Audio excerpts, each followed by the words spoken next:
चेतनार चैताड़ी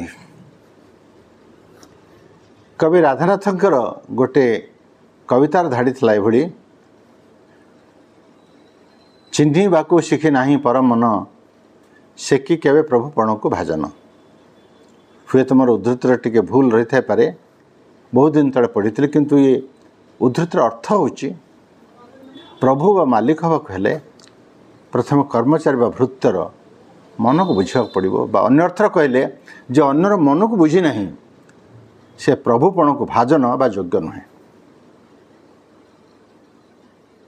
2015 मसीहार कथा भारत वर्षर सबु खबर कागज रे गुजरात जड़े हीरा व्यवसायी तांको ना खूब बड़ बड़ हरफ रे बड़ बड़ अक्षर छपाई ना था सब्जी भाई ढोलकिया। सब्जी भाई ढोलकिया कथा बड़ बड़ हरफ रे सबु खबर कागज रे एवं स्पष्ट अक्षर सबु टेलीविजन रो पर्दा रे कहीं प्रसारित होता। तार बड़ कारण से वर्ष दीपावली को श्रीजुक्त ढोलकिया तांकर प्राय 1200 कर्मचारी से 50 कोटी टंकार उपहार व्यवस्था करथिले। साधारणतः बोनस दियंती कंपनी माने किछि टंका दियंती, किंतु ढोलकिया तांकर 1200 कर्मचारी को एभली उपहार देइथिले जहाँ जीवन काल भितर से कर्मचारी भावी नथिले।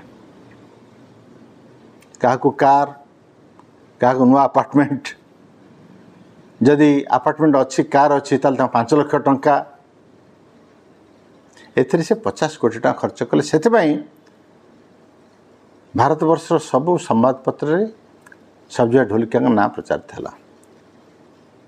एभलिया खबर जोटी प्रसारित हम सांबादिक आउरी जीवे आउरी खोली थे खबर बाहर करेंगे। से पचारे आपड़ एत टंका कहीं आप कर्मचारी उपहार देले। से कहले मु 4th श्रेणी जाए पाठ पढ़ी, मोर पाठ से बेसी नुह। मु निजे सूरत रे हीरा जो पॉलिश करा जाए चिक्कण करा जाए सेठी काम करते से देखिली हीरार मूल्य बढ़े पॉलिश कर लोकंर परिश्रम जो। गोटे गोटे हीरार दाम लक्षे 5 लाख 10 लाख हो जाए केवल ये जो पॉलिश कर कर्मचारी तांको निष्ठा और उद्यम जो हुए नहले से मूल्य से आसी न था।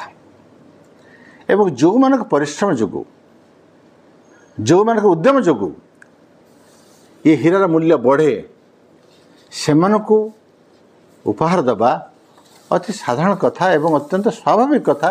ये आप आश्चर्य हर किसी कारण ना। मु दिन आरंभ करी 1991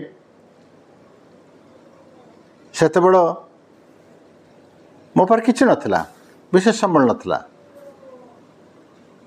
अल्प केत लोक काम करते किंतु सी कर्मचारी मैंने एत निष्ठार सहित काम करते आज पर्यटन से मैंने अच्छा। मु कौन से कर्मचारी को छटे करनी, मोर अवसर सीमा किसी ना। जो मैंने मो पाखे काम कर सब काम करते दिन चाहूे से काम करुवे एवं प्रति वर्ष दरमा जहाँ दे थाए ता संगे उपहार मुझे दे थाए। आज मोर 21टा देश रे प्राय 400 दुकान रही हीरा बिक्री हो।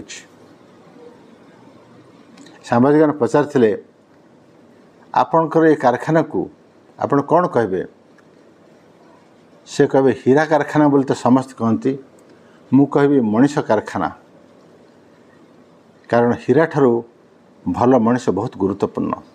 आपण जीवन में भल मनीष आसीगले, भल सहयोगी आसीगले, भल कर्मचारी आसीगले, भल कर्मी आसीगले आप निश्चय सफल हे। नहले सब्जी भाई ढोलकिया 4th श्रेणी पढ़ी लोक से आज एत 1000 कोटी टंकार मालिक केमिति होता। तेणु मु भावे जे मनीष को जब गुरुत्व देवा ताको उपहार देवा ताको खुशी रखा एवं ता मुँह जब हसर चकचक कर आप हीरा व्यवसाय चकचक कर। आपण कर्मचारी मान जब विषन्न से दुखी से शोकार्त से आशंकित आप हीरा चकचक करना। ये हूँ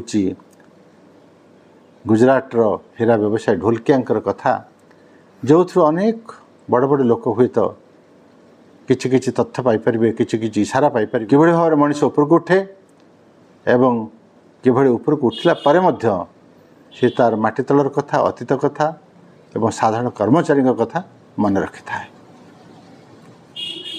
धन्यवाद।